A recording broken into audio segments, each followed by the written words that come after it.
इसी पर भारत ने चीन को दिखाई अपनी ताकत। लद्दाख में थल और वायुसेना ने किया संयुक्त युद्धाभ्यास। किसी भी स्थिति से निपटने की पूरी तैयारी। गलवान पर कांग्रेस ने पीएम मोदी से पूछे सवाल। सोनिया और राहुल ने कहा, सरकार बताए चीन से हमारी जमीन कब और कैसे वापस मिलेगी। जमीन नहीं छीनी तो हमारे जवान कैसे शहीद हुए। 15 जुलाई तक अंतर्राष्ट्रीय हवाई सेवा पर बनी रहेगी रोक, लेकिन जारी रहेंगी घरेलू उड़ानें। 5 लाख के करीब पहुंचे देश में कोरोना के केस। प्रधानमंत्री मोदी ने आत्मनिर्भर यूपी रोजगार अभियान की शुरुआत की। बोले, योगी ने आपदा को अवसर में बदला। कोरोना पर कहा, पता नहीं कब मिलेगी निजात, 2 गज दूरी का रखें ध्यान। और सुप्रीम कोर्ट ने सीबीएसई की 10वीं और 12वीं की बोर्ड परीक्षा रद्द करने की अधिसूचना को किया स्वीकार। अन्य अदालतों में संबंधित लंबित याचिकाओं का किया निपटारा। सीबीएसई ने कहा, छात्रों का आकलन होगा मूल्यांकन योजना के जरिए।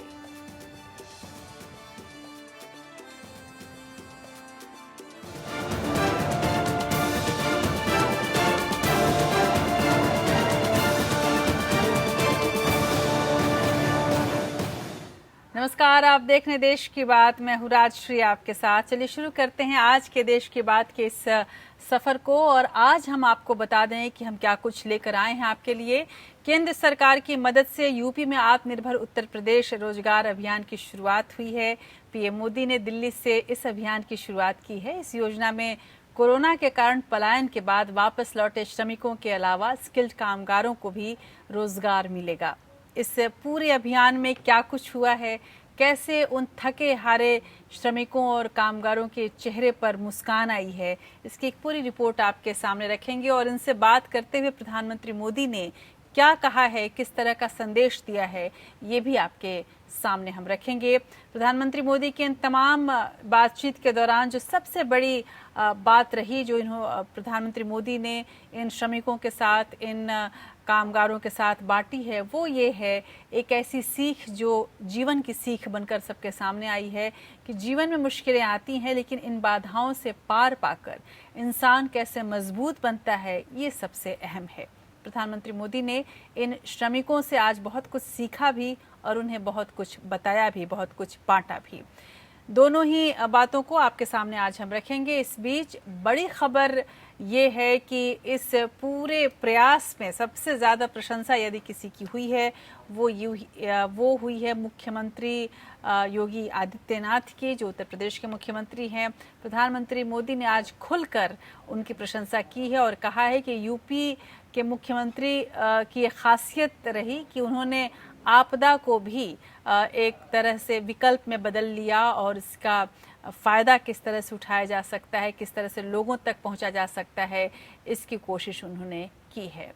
इस बीच हम आपको ये बता दें कि जो सीमा की स्थिति किस तरह से अभी तक है और उसको लेकर देश के अंदर जो उत्तर और प्रश्न का एक पूरा माहौल सा बना हुआ है, उसको किस तरह से आज रखा गया, आज पूरे देश के सामने रहा। ये सारी बातें ये भी आपको हम बताएंगे। देश की सियासत में दरअसल बीजेपी और कांग्रेस अब लगातार आमने सामने खड़े हो रहे हैं और जहां राजीव गांधी फाउंडेशन को चीन से दान मिलने की बात अभी ठंडी भी नहीं हुई थी कि अब बीजेपी ने प्रधानमंत्री राहत कोष का पैसा राजीव गांधी फाउंडेशन को दिए जाने का आरोप लगाया है। और इस बीच प्रियंका गांधी ने कहा है कि यूपी सरकार के कानपुर बाल गृह मामले में बाल संरक्षण आयोग का नोटिस मिलने के बाद प्रियंका ने योगी सरकार को चुनौती दी है। कहा कि वो सच्चाई सामने लाती रहेंगी। दरअसल विवाद उस समय शुरू हुआ जब प्रियंका ने कानपुर शेल्टर होम की तुलना मुजफ्फरपुर शेल्टर होम से की। कानपुर शेल्टर होम में कई लड़कियां कोरोना संक्रमित मिली थी, साथ ही कई लड़कियां गर्भवती भी थीं, जबकि एक HIV पॉजिटिव मिली थी। इस खबर पर भी हमारी नज़र रहेगी। यानी कि दोनों दलों के बीच की जो आपसी लड़ाई है, इस पर हम ज़रूर आपको एक ख़ास रिपोर्ट दिखाएंगे। और सीमा पर जिस तरह की स्थिति है उसको लेकर कांग्रेस ने क्या कहा है बीजेपी से और बीजेपी ने किस तरह से जवाब दिया है, ये भी हम आपको बताएंगे। सीमा की जब बात चल रही है तो सीमा की स्थिति से भी आपको रूबरू कराएंगे। चीन को जवाब देने के लिए कैसे भारत कमर कस चुका है और कैसे त्रिकोणीय तैयारी भारत कर रहा है, हम आपके सामने ये भी रखेंगे। उधर सर्वोच्च अदालत में आज छात्रों को राहत मिली है। सर्वोच्च अदालत ने केंद्रीय माध्यमिक परीक्षा बोर्ड यानी कि सीबीएसई द्वारा जारी 10वीं और 12वीं की परीक्षाओं के रद्द परीक्षाओं के मूल्यांकन योजना के बारे में जारी अधिसूचना के ड्राफ्ट को स्वीकृति दे दी है और इसके साथ ही इन बच्चों के भविष्य को किस तरह से आंका जाएगा, इसका पूरा एक प्रारूप आपके सामने हम रखेंगे।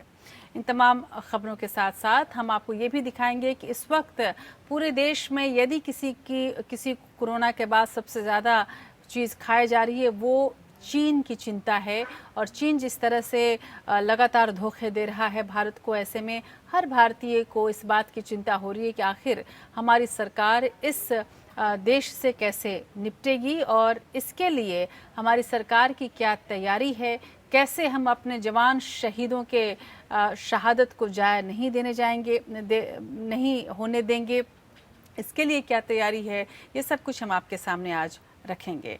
और इस बीच कांग्रेस ने ये सरकार से ये जानना चाहा है कि क्या वाकई चीन ने हमारी ज़मीन पर दखल किया है, यदि किया है तो क्या स्थिति है। उधर लद्दाख में भारतीय थल सेना और वायुसेना ने एलएसी पर मिलिट्री एक्सरसाइज की है और इसके कुछ खास नज़ारे आपके साथ हम साझा करेंगे और इससे चीन कैसे घबराया हुआ है ये भी हम आपको बताएंगे। उधर अमेरिका ने भी चीन की हरकतों को देखते हुए एशिया में अपने सैनिकों की तैनाती बढ़ाने का फैसला किया है। अमेरिका ने कहा कि ज़रूरत पड़ने पर अमेरिका के सैनिक चीन का मुकाबला करने को तैयार हैं।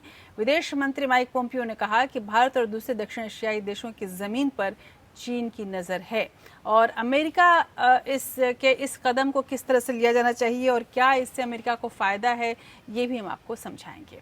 इन तमाम खबरों के बीच हम आज के दिन के ऐतिहासिक महत्व की भी बात करेंगे और एक ख़ास सितारे को भी याद करेंगे जो बहुत ही अहम है हमारे लिए। तो चलिए शुरू करते हैं देश की बात के इस नए सफ़र को।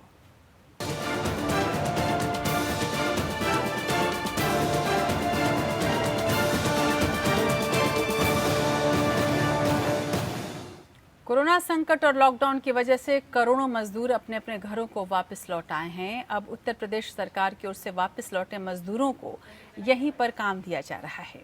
इस कड़ी में प्रधानमंत्री नरेंद्र मोदी ने यूपी सरकार के आत्मनिर्भर यूपी रोजगार अभियान की शुरुआत की है। योगी सरकार का दावा है कि इस योजना के तहत करीब 1.25 करोड़ मजदूरों को रोजगार मिलेगा। इस मौके पर अपने संबोधन में प्रधानमंत्री नरेंद्र मोदी ने कहा कि हर दिन एक जैसा नहीं रहता, जीवन में सुख दुख लगा ही रहता है, उतार चढ़ाव आते रहते हैं। आज कोरोना के कारण सबका जीवन प्रभावित हुआ है। यही कारण है कि यूपी सरकार ने आत्मनिर्भर उत्तर प्रदेश रोजगार अभियान की शुरुआत की ताकि इसके जरिए लाखों की संख्या में कामगारों को रोजगार मुहैया कराया जा सके। योगी सरकार का दावा है कि इस योजना के तहत प्रदेश लौटे करीब 1.25 करोड़ मजदूरों को अलग अलग क्षेत्र में रोजगार मिलेगा। इसके तहत 25 अलग अलग योजनाओं को एक जगह समाहित किया गया है ताकि मजदूरों को काम उपलब्ध कराया जा सके। राज्य सरकार के मुताबिक दूसरे राज्यों से घर लौटे 38 लाख प्रवासी श्रमिक और कामगार के साथ साथ स्थानीय लोगों को इसका फायदा मिलेगा और ये संख्या 1 करोड़ से ज्यादा है।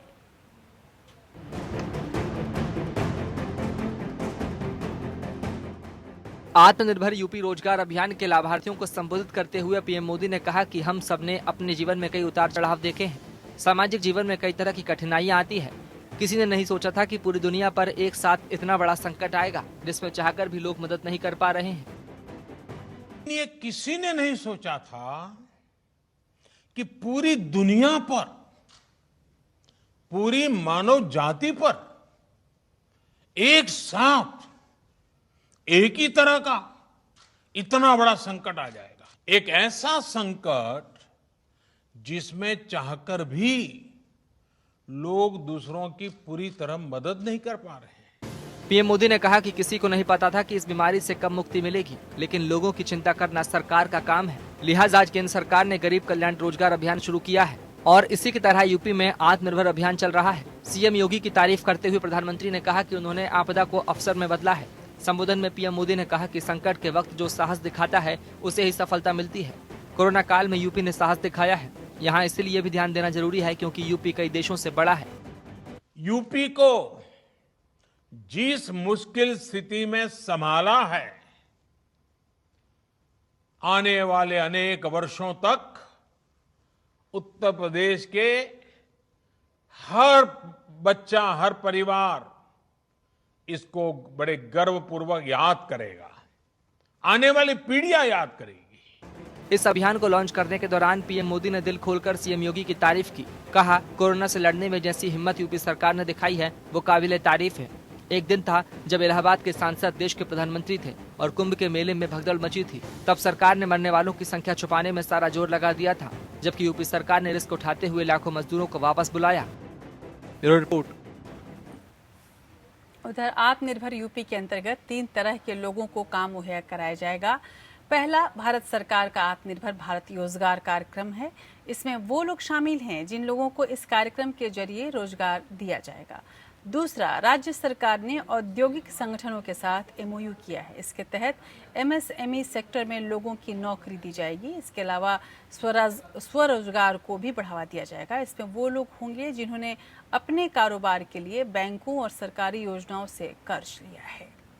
उधर आत्मनिर्भर उत्तर प्रदेश कार्यक्रम की शुरुआत करते हुए प्रधानमंत्री नरेंद्र मोदी ने योगी सरकार की जमकर तारीफ की। उन्होंने कहा कि अगर आंकड़ों की तुलना करें तो पता चलता है कि यूरोप के 4 बड़े देशों इंग्लैंड, इटली, फ्रांस और स्पेन की आबादी 24 करोड़ है और यूपी की जनसंख्या भी इतनी ही है।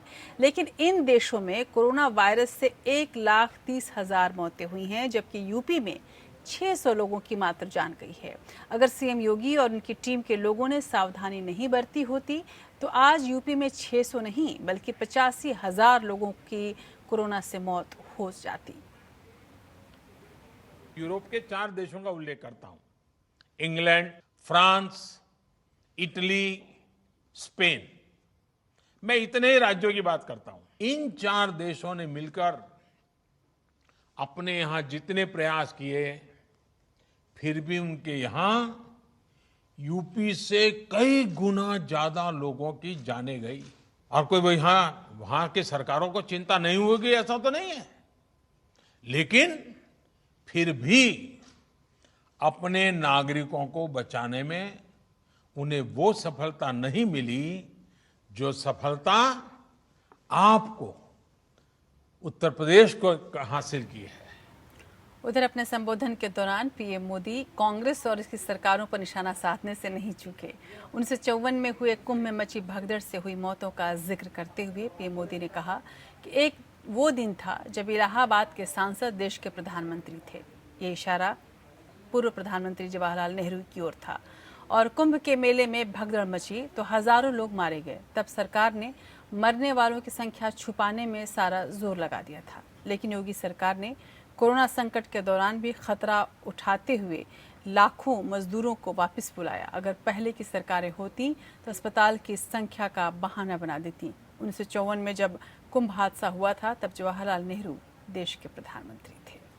उधर आत्मनिर्भर यूपी रोजगार अभियान कार्यक्रम को संबोधित करते हुए सीएम योगी ने पीएम मोदी को धन्यवाद दिया। मुख्यमंत्री योगी आदित्यनाथ ने कहा कि कामगार और श्रमिकों के लिए जिन योजनाओं को आगे बढ़ाने का मार्गदर्शन केंद्र से मिला था उस पर राज्य सरकार ने अमल करना शुरू कर दिया है। प्रदेश में जितने भी प्रवासी श्रमिक आए हैं 18 साल से कम बच्चों को छोड़कर लगभग 30 लाख मजदूरों की स्किल मैपिंग कर ली गई है। इससे इन मजदूरों को काम देने में अब आसानी होगी।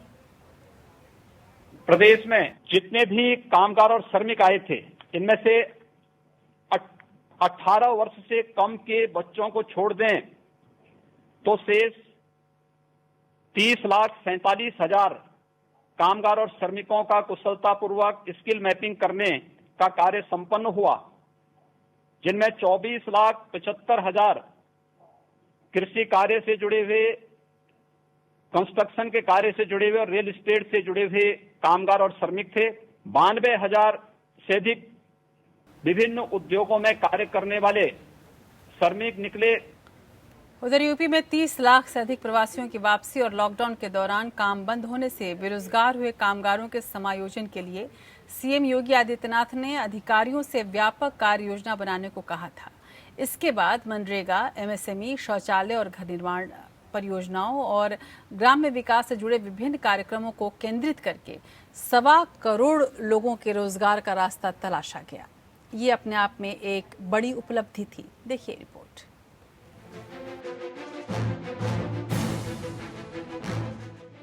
यूपी को आत्मनिर्भर बनाने की महत्वाकांक्षी योजना में शामिल होकर पीएम मोदी ने जहां सीएम योगी की हौसला अफजाई की, तो वहीं लाभार्थियों से संवाद के जरिए देश तक अपना संदेश भी पहुंचाया। इस योजना को अमली जमा पहनाने की शुरुआत हो गई है। एमएसएमई को 9,100 करोड़ का कर्ज। यूपी को आत्मनिर्भर बनाने के लिए योगी सरकार ने व्यापक खाका खींचा है। इसके लिए लघु, छोटे और मध्यम उद्योगों यानी एमएसएमई को गरीब कल्याण पैकेज के तहत 9,100 करोड़ रुपए का कर्ज दिया जाएगा, जबकि स्किल मैपिंग में चिन्हित किए गए कामगारों को इस योजना के अंतर्गत कंपनियां औपचारिक नियुक्ति पत्र प्रदान करेंगी, ताकि श्रम शक्ति का समुचित इस्तेमाल किया जा सके। 31 जिले अभियान का हिस्सा। इस अभियान में यूपी के 31 जिलों की 32,300 ग्राम पंचायतों को शामिल किया गया है। पिछड़े और अति पिछड़े इलाकों पर सरकार का ज्यादा फोकस है। सिद्धार्थनगर, गोंडा, महाराजगंज, बहराइच, बलरामपुर, जौनपुर, श्रावस्ती, फतेहपुर, मिर्जापुर, जालौन और कौशाम्बी जैसे जिले इसमें शामिल हैं। 1 दर्जन विभाग संभालेंगे जिम्मेदारी। अभियान के तहत 25 तरह के कार्यों को चिन्हित किया गया है, जिनमें प्रवासियों को समायोजित किया जाएगा। इसके लिए 1 दर्जन विभागों को जिम्मेदारी दी गई है।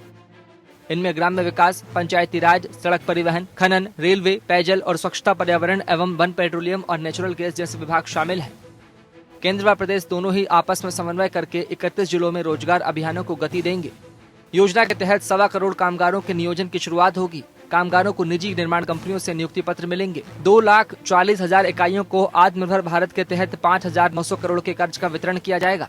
इसके अलावा 1.11 लाख नई इकाइयों को 3,226 करोड़ का लोन मिलेगा। Bureau report. उधर कांग्रेस महासचिव प्रियंका गांधी वाड्रा ने योगी सरकार के खिलाफ मोर्चा खोल दिया है। कानपुर बाल गृह में रह रही लड़कियों के कोरोना संक्रमित और कुछ के गर्भवती पाए जाने को लेकर कांग्रेस की राष्ट्रीय महासचिव प्रियंका गांधी वाड्रा द्वारा फेसबुक पर की गई टिप्पणी को उत्तर प्रदेश राज्य बाल अधिकार संरक्षण आयोग ने असत्य और भ्रामक बताते हुए नोटिस जारी किया है। आयोग ने कहा कि अगर प्रियंका ने अपने सोशल मीडिया पोस्ट का खंडन नहीं किया तो कार्रवाई की जाएगी। उधर प्रियंका ने कहा कि वो इंदिरा गांधी की पोती हैं और इस तरह की कार्रवाई से डरने वाली नहीं हैं। उन्होंने कहा कि वो जनता के सामने सच लाना चाहती हैं और ऐसा वो करती रहेंगी। कानपुर के राजकीय बालिका गृह में 17 से 19 जून के बीच 57 लड़कियां कोरोना संक्रमित मिली थी। इनमें से 5 गर्भवती भी पाई गई थी, जबकि एक HIV तो दूसरी हेपेटाइटिस से भी संक्रमित मिली थी। प्रियंका ने इस मामले को देवरिया और मुजफ्फरपुर में हुए मामले जैसा बताया। उन्होंने इस पूरे मामले की जांच की मांग की थी। इसके बाद बाल संरक्षण आयोग ने प्रियंका गांधी वाड्रा को नोटिस जारी कर दिया। बाल संरक्षण आयोग के अनुसार बाल गृह में 171 बालिकाएं हैं। इन्हें कानपुर, एटा, आगरा, कन्नौज और फिरोजाबाद की बाल कल्याण समिति ने सुरक्षा और संरक्षण के लिए बाल गृह कानपुर भेजा था। इनमें से अब तक 63 संक्रमित मिली हैं, लेकिन प्रियंका यूपी सरकार की छवि खराब करने की कोशिश कर रही हैं। उन्होंने फेसबुक पर भ्रामक और गलत पोस्ट लिखी। अगर वो 3 दिन में खंडन नहीं करती तो कार्रवाई की जाएगी। इस पूरे मामले पर जवाब देते हुए प्रियंका गांधी वाड्रा ने कहा कि जनता के एक सेवक के रूप में मेरा कर्तव्य यूपी की जनता के प्रति है। वो कर्तव्य सच्चाई को उनके सामने रखने का है, किसी सरकारी प्रोपेगेंडा को आगे रखना नहीं है। यूपी सरकार अपने अन्य विभागों द्वारा मुझे फिजूल की धमकियां देकर अपना समय व्यर्थ कर रही है। मैं इंदिरा गांधी की पोती हूँ, कुछ विपक्ष के नेताओं की तरह बीजेपी की अघोषित प्रवक्ता नहीं। माना जा रहा है कि इस ट्वीट से प्रियंका ने बीएसपी प्रमुख मायावती पर भी निशाना साधा है। मायावती अक्सर कांग्रेस पर हमले करती हैं। कुछ दिन पहले जौनपुर में दलितों के घर जलाए गए थे, तब मायावती ने तुरंत कार्रवाई के लिए योगी सरकार की तारीफ की थी। Bureau report. उधर बीजेपी ने प्रधानमंत्री राहत कोष का पैसा राजीव गांधी फाउंडेशन को दिए जाने का आरोप लगाया है। ये नया आरोप कांग्रेस पर लगाया गया है। दस्तावेज इसके लिए साझा करते हुए बीजेपी प्रमुख जेपी नड्डा ने कहा कि 2007 और 2008 में फाउंडेशन को प्रधानमंत्री राहत कोष से दान मिला था। नड्डा ने सीधे सीधे यूपीए चेयरपर्सन सोनिया गांधी पर हमला बोला। बीजेपी चीफ ने कहा कि नैतिकता को ताक पर रखकर ये सब कुछ किया गया और पारदर्शिता के बारे में सोचा तक नहीं गया। चीन के मुद्दे पर कांग्रेस ने प्रधानमंत्री नरेंद्र मोदी के बयान पर सवाल उठाए थे। इसके बाद से ही बीजेपी कांग्रेस पर हमलावर है। इससे पहले बीजेपी ने राजीव गांधी फाउंडेशन को चीन से मिले चंदे को लेकर भी सवाल उठाया था।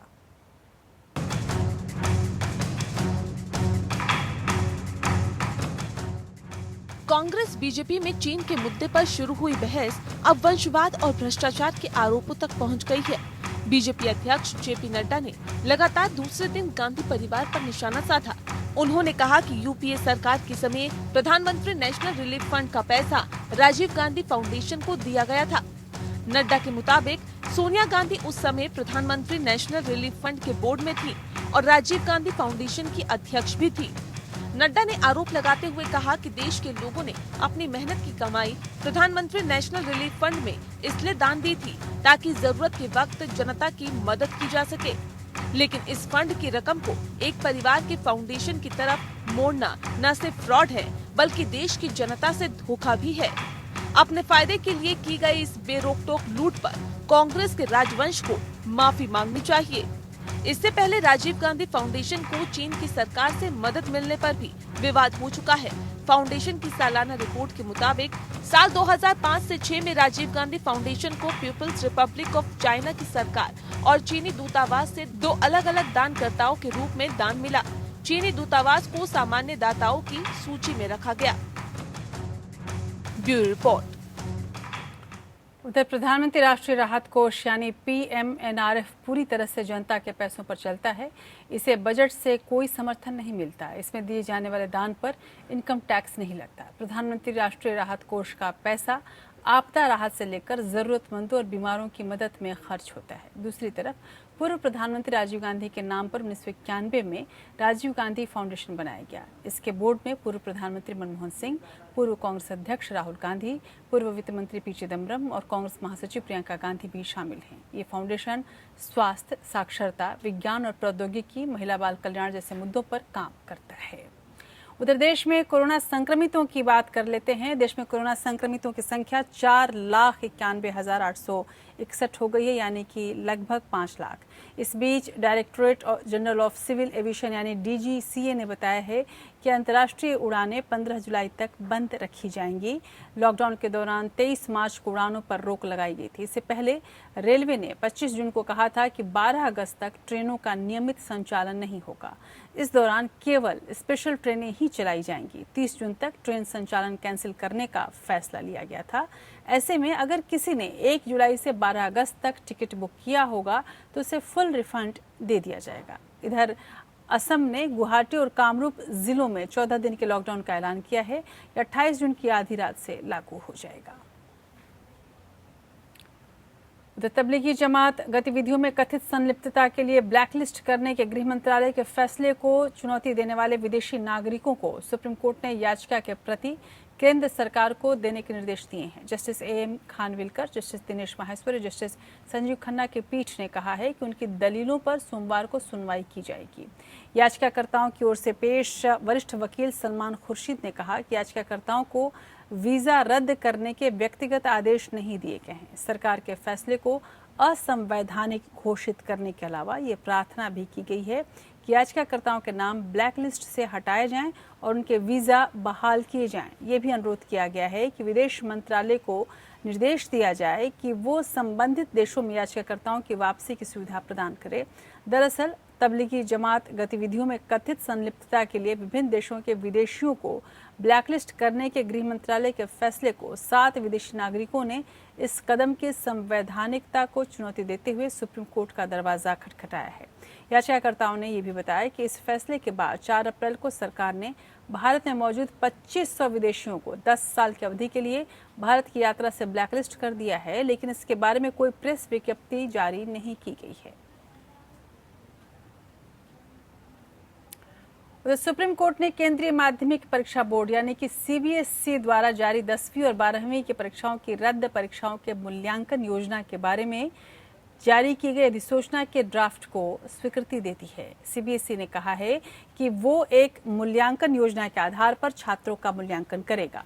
CBSE ने मूल्यांकन योजना बताते हुए कोर्ट पे एक हलफनामा दायर किया था। वहीं CISCE ने पीठ को ये भी बताया कि ICSE परीक्षा भी रद्द कर दी गई हैं और वे जल्द ही मूल्यांकन योजना जारी करेंगे। 10वीं कक्षा के उम्मीदवारों के लिए आगे कोई परीक्षा आयोजित अब नहीं की जाएगी और मूल्यांकन योजना के आधार पर ही CBSE द्वारा घोषित परिणाम को अंतिम रूप दे दिया जाएगा। ये बात अधिसूचना में कहा गया है।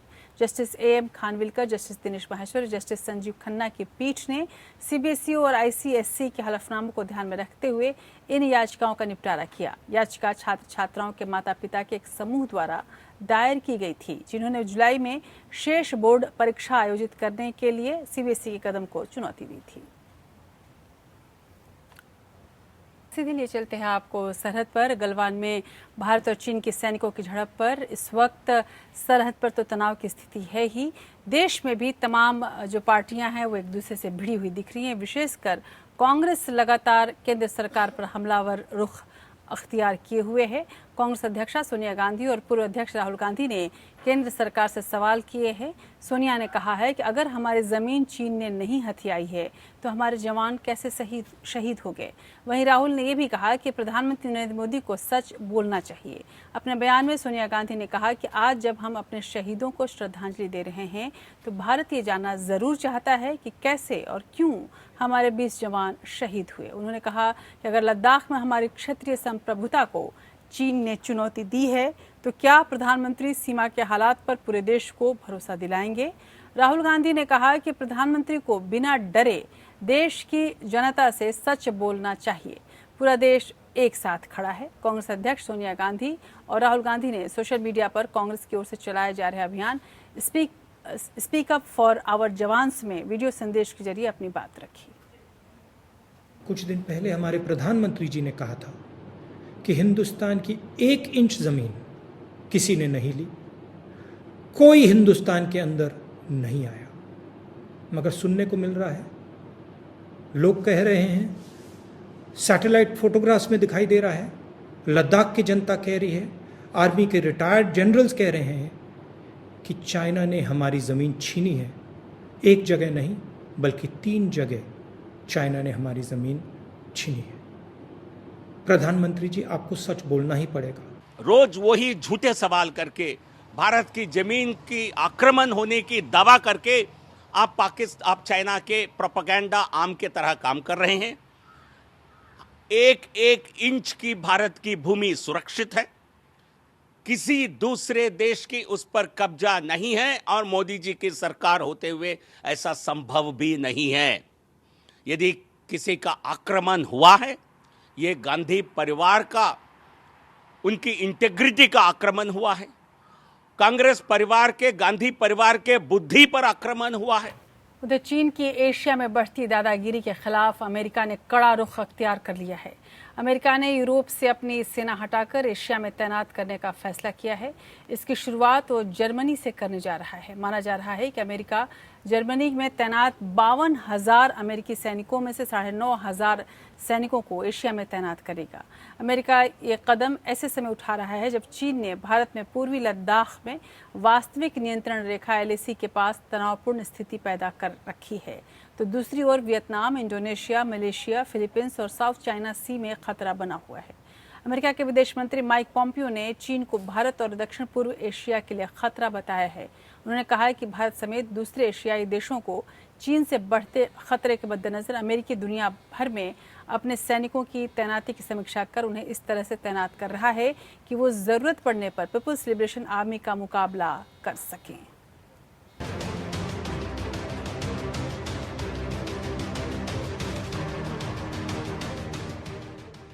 अमेरिका और चीन के बीच बढ़ती तल्खी अब खतरनाक रुख लेती दिखाई दे रही है। अमेरिकी विदेश मंत्री माइक पोम्पियो ने ऐलान किया कि अमेरिका एशिया में अपनी फौज को बढ़ाने की तैयारी कर रहा है। उन्होंने चीन के आक्रामक रवैये की आलोचना करते हुए कहा कि भारत और मित्र देशों पर संभावित खतरे के मद्देनजर अमेरिका सैनिकों की तैनाती की समीक्षा कर रहा है। पोम्पियो ने चीन को सीधे तौर पर चेतावनी देते हुए कहा कि जरूरत पड़ी तो अमेरिकी सेना चीन की पीपुल्स लिबरेशन आर्मी से मुकाबला करने को तैयार है। अमेरिका ने पहले ही ताइवान के पास अपने 3 न्यूक्लियर एयरक्राफ्ट कैरियर को तैनात कर चुका है, जिसमें से ताइवान की और बाकी मित्र देशों के साथ युद्धाभ्यास कर रहे हैं। वहीं तीसरा एयरक्राफ्ट कैरियर जापान के पास गश्त लगा रहा है। एशिया में चीन की विस्तारवादी नीति से सबसे अधिक खतरा भारत को है। इसके अलावा चीन और जापान में भी पूर्वी चीन सागर में स्थित द्वीपों को लेकर तनाव चरम पर है। हाल ही में जापान ने एक चीनी पनडुब्बी को अपने जल क्षेत्र से खदेड़ा था। चीन कई बार ताइवान पर भी खुलेआम सेना के प्रयोग की धमकी दे चुका है। चीनी फाइटर जेट्स ने भी कई बार ताइवान के हवाई क्षेत्र का उल्लंघन किया। वहीं ड्रैगन का फिलीपींस, मलेशिया, इंडोनेशिया, वियतनाम और ब्रुनेई जैसे देशों के साथ विवाद है।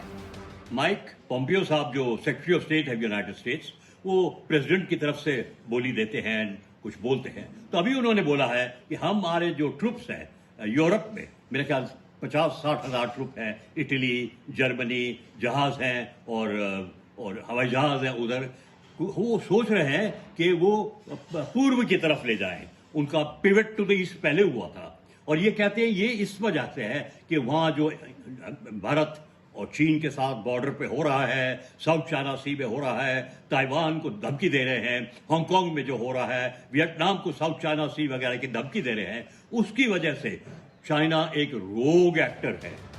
अमेरिका के पास दुनिया की सबसे आधुनिक सेना और हथियार है। दुनिया भर में देशों की सैन्य ताकत का आकलन करने वाली ग्लोबल फायर पावर इंडेक्स के मुताबिक 137 देशों की सूची में आर्मी, नेवी और एयरफोर्स के मामले में अमेरिका दुनिया के बाकी देशों से बहुत आगे है। अमेरिका के दुनिया में 800 सैन्य ठिकाने हैं, इनमें 100 से ज्यादा खाड़ी देशों में है। पूरे एशिया में चीन के चारों ओर 2 लाख से ज्यादा अमेरिकी सेना के जवान हर वक्त मुस्तैद हैं और किसी भी अप्रत्याशित हालात से निपटने में भी सक्षम है। वहीं चीन के घेराबंदी में अमेरिका और अधिक संख्या में एशिया में अपनी सेना को तैनात करने की तैयारी कर रहा है। Bureau report. उधर भारत और चीन के बीच लद्दाख में जो कुछ भी हो रहा है उस पर इन दिनों सबकी नजर है। दोनों देशों के बीच हिंसक झड़प हुई और फिर बातचीत का दौर भी शुरू हो गया, लेकिन जानकारों की माने तो चीन ऐसे बाज आने वाला नहीं है। दरअसल ऊपर से ये सिर्फ बॉर्डर विवाद जैसा दिख रहा है, लेकिन बहुत गहरे चीन की एक बड़ी प्लानिंग है और अपनी इस प्लानिंग को पूरा करने के लिए चीन फिर से ऐसी कोशिश करता रहेगा। अपने हितों को सुरक्षित करने के लिए पूरी गलवान घाटी पर चीन कब्जा जमाना चाहता है। चीन की साजिश क्या है, देखिए रिपोर्ट।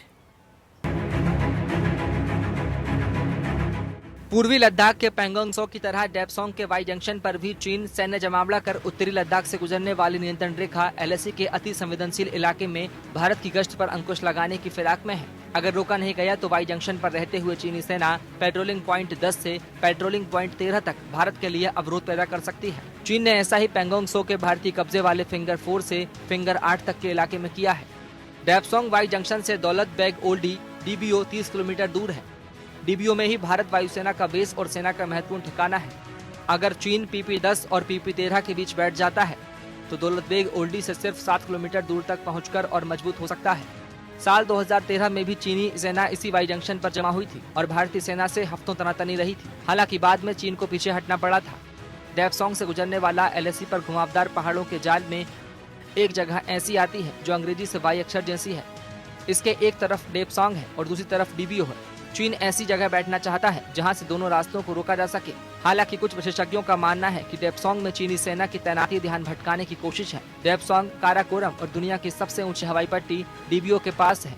भारत अगर सैनिकों की तैनाती गलवान से ज्यादा डेपसोंग में कर दे तो गलवान में चीन एक बार फिर जमीन कब्जाने की कोशिश कर सकता है। इन सब के पीछे वजह चीनी राष्ट्रपति की बड़ी योजना बेल्ट एंड रोड है। ये शिंजियांग से काराकोरम पास फिर सियाचिन होते हुए पाकिस्तान और बलूचिस्तान तक पहुंचता है। चीन चाहता है कि पूरी गलवान घाटी उसकी हो जाए, जिससे उसके इस रूट को कोई खतरा न रहे। Bureau report. उधर चीन ने गलवान घाटी में भारतीय सैनिकों के साथ संघर्ष में मारे गए चीनी सैनिकों के पीड़ित परिवारों को सांत्वना दी है और उनके विरोध को ठंडा करने का प्रयास किया है। चीन की कम्युनिस्ट पार्टी के मुखपत्र द ग्लोबल टाइम्स के संपादक हु जिन ने लिखा कि मृतकों को सैन्य सम्मान दिया गया है और ये जानकारी सही समय पर लोगों को दी जाएगी ताकि इन नायकों को याद किया जा सके। पूर्वी लद्दाख के गलवान घाटी में 15 जून की रात हिंसक झड़प में भारत के भी जवान शहीद हुए थे और चीन के सैनिक भी मारे गए थे। लेकिन चीन में सैनिकों और उनके परिवार वालों का सम्मान तो दूर की बात, जनता को उन सैनिकों के नाम तक नहीं बताए जाते हैं जो लड़ते हुए मारे गए। भारत की तरह शहीदों के सम्मान की मांग कर रहे चीनी सैनिकों के परिवारों को शांत करने की कोशिश करते हुए ड्रैगन ने कहा है कि इस बारे में बाद में बताया जाएगा। चीन ने लद्दाख की गलवान घाटी में वास्तविक नियंत्रण रेखा के पास भारतीय सैनिकों के साथ संघर्ष में मारे गए चीनी सैनिकों के पीड़ित परिवारों को शांत रहने को कहा है। हालांकि चीन ने आधिकारिक रूप से स्वीकार नहीं किया है कि झड़प में उसके सैनिकों की मौत हुई है। चीनी कम्युनिस्ट पार्टी के mouthpiece the Global Times ने लिखा, सेना में सर्वोच्च सम्मान के साथ मृतकों के साथ व्यवहार किया गया है और ये जानकारी आखिर सही समय पर समाज को दी जाएगी ताकि नायकों को सम्मानित किया जा सके और उन्हें याद किया जा सके। गलवान में हुई हिंसक झड़प के बाद से ही चीन की जनता इस बात को लेकर नाराज थी कि जब भारत में अपने सैनिकों की शहादत को स्वीकार कर लिया है तो फिर चीन ऐसा क्यों नहीं कर रहा है। चीन में इसे लेकर एक वीडियो सामने आया था जिसमें दिखाया गया कि पीपल्स लिबरेशन आर्मी के जवानों के परिवार इस बात से नाराज है कि भारतीय सैनिकों के विपरीत उनके शहीदों को कोई सम्मान नहीं मिला है। ये वीडियो सोशल मीडिया पर वायरल भी हुआ था, जिसके बाद ग्लोबल टाइम्स ने इस पर प्रतिक्रिया दी। हालांकि ग्लोबल टाइम्स ने कहा कि गलवान में हिंसक झड़प में 20 से कम चीनी सैनिक मारे गए हैं। चीन सरकार ने इस बारे में अब तक चुप्पी नहीं तोड़ी है। अब तक चीनी सेना ने मृतकों के बारे में कोई सूचना भी जारी नहीं की है। खबरों के मुताबिक हिंसक टकराव में चीन के 40 से ज्यादा सैनिक मारे गए हैं और इसे लेकर लोगों के अंदर विद्रोह की भावना न आए, इसीलिए चीन की सरकार ने अब तक इस पर पर्दा डाल रखा है।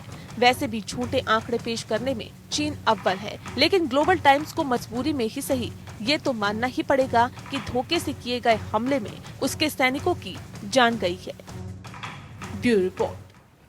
उधर दो देशों के बीच संबंध अच्छे रखना यदि किसी से सीखना हो तो वो भूटान से सीखना चाहिए। भूटान जो अपने सभी पड़ोसी देशों के साथ बहुत प्यार से रहता है और भारत के साथ तो उसका विशेष लगाव है, लेकिन इस वक्त जो अविश्वास का दौर है, चीन हर तरफ संशय फैलाना चाहता है और इसी तरह से भूटान और भारत के बीच भी उसने संशय फैलाने की कोशिश की, लेकिन ये काम नहीं आया। भूटान से असम के खेतों में इस साल सिंचाई के लिए पानी नहीं पहुंच पा रहा है, ऐसी खबर आई। 1953 से ही असम के बक्सा जिले के 25 गांवों के सिंचाई के लिए पानी मिलता रहा है। ऐसे में ये खबरें आई कि भूटान ने कोरोना का हवाला देते हुए खेतों तक पहुंचने वाली नहर में पानी छोड़ना बंद कर दिया। हालांकि भूटान ने इन खबरों को खारिज कर दिया और कहा कि नहरों की मरम्मत की जा रही है और इसी के चलते पानी की सप्लाई में दिक्कत आ गई।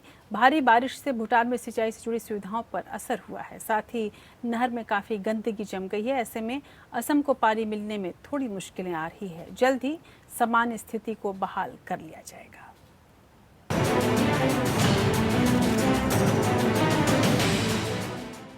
भूटान ने उस खबर को पूरी तरह खारिज किया है जिसमें ये कहा गया था कि उसने सिंचाई के लिए असम को मिलने वाला पानी रोक दिया है। भूटान ने कहा कि असम में पानी की लगातार आपूर्ति के लिए वो बांध पर मरम्मत का काम कर रहा है। इस संबंध में भूटान की तरफ से बयान भी जारी हुआ है जिसमें कहा गया है कि भूटान और असम के रिश्तों में फूट डालने के लिए इस तरह की बातें फैलाई जा रही हैं। इससे पहले मीडिया रिपोर्ट्स में बताया जा रहा था कि भूटान ने असम के बक्सा जिले के किसानों का पानी रोक दिया है। बक्सा जिले के 26 से ज्यादा गांवों के करीब 6000 किसान सिंचाई के लिए डोंग परियोजना पर निर्भर हैं। साल 1953 के बाद से किसान धान की सिंचाई भूटान की नदियों के पानी से करते रहे हैं। भारी बारिश से भूटान में सिंचाई से जुड़ी सुविधाओं पर असर पड़ा है। कई जगहों पर छोटे नहरों के तटबंध टूट गए हैं। स्थानीय लोगों के साथ मिलकर प्रशासन इनकी मरम्मत में जुटा है।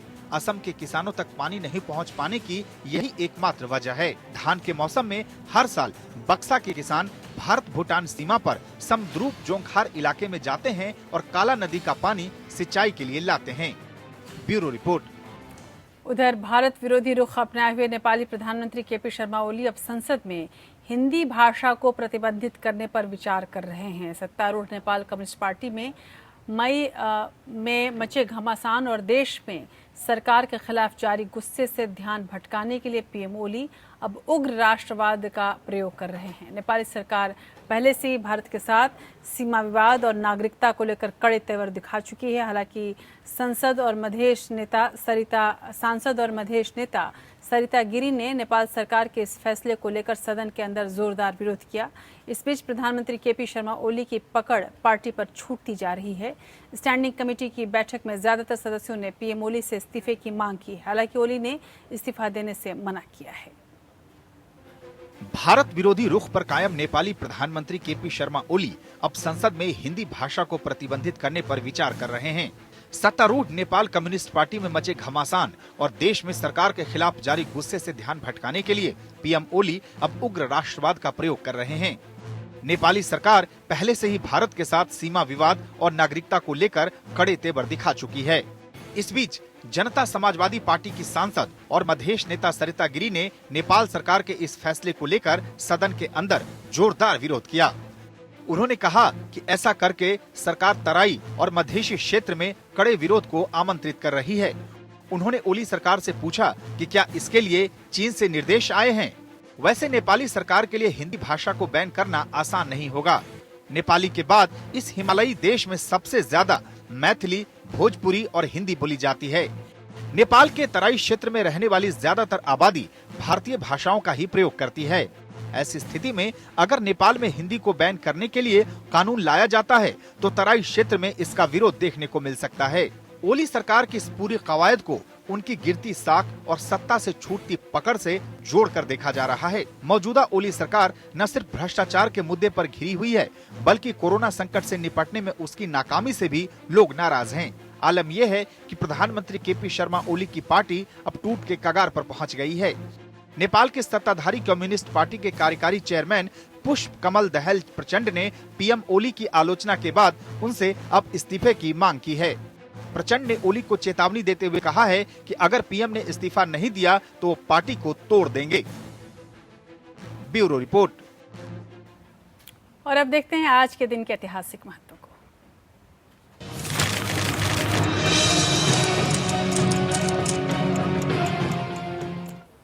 साल 1945 में आज ही के दिन अमेरिका के सैन फ्रांसिस्को में 1945 में संयुक्त राष्ट्र अधिकार पत्र पर 50 देशों ने हस्ताक्षर किए थे, जिसके बाद 24 अक्टूबर 1945 को संयुक्त राष्ट्र संगठन का गठन हुआ था। दूसरे विश्व युद्ध के बाद दोबारा ऐसी स्थिति बनने से रोकना इसका मकसद था। और साल 1936 में आज ही के दिन 26 जून को दुनिया के पहले हेलीकॉप्टर FW-61 ने जर्मनी में पहली उड़ान भरी। इसे हेनरिक फॉक ने डिजाइन किया था और पायलट इवॉल्ट रॉडोल्फ ने इसे उड़ाया था। साल 1938 में 3427 मीटर की ऊंचाई पर उड़ान भरकर इसने कीर्तिमान स्थापित किया था। और साल 1995 में आज ही के दिन मध्य प्रदेश को टाइगर स्टेट ऑफ इंडिया घोषित किया गया था। उस वक्त दुनिया में बाघों की कुल आबादी का 6वां हिस्सा यहाँ पर ही मौजूद था। मध्य प्रदेश में 10 राष्ट्रीय पार्क और कुल 25 वन्य जीव अभ्यारण्य हैं। मौजूदा वक्त में मध्य प्रदेश में 526 और कर्नाटक में 524 बाघ हैं। वहीं देश में 2900 से ज्यादा बाघ इस वक्त मौजूद हैं।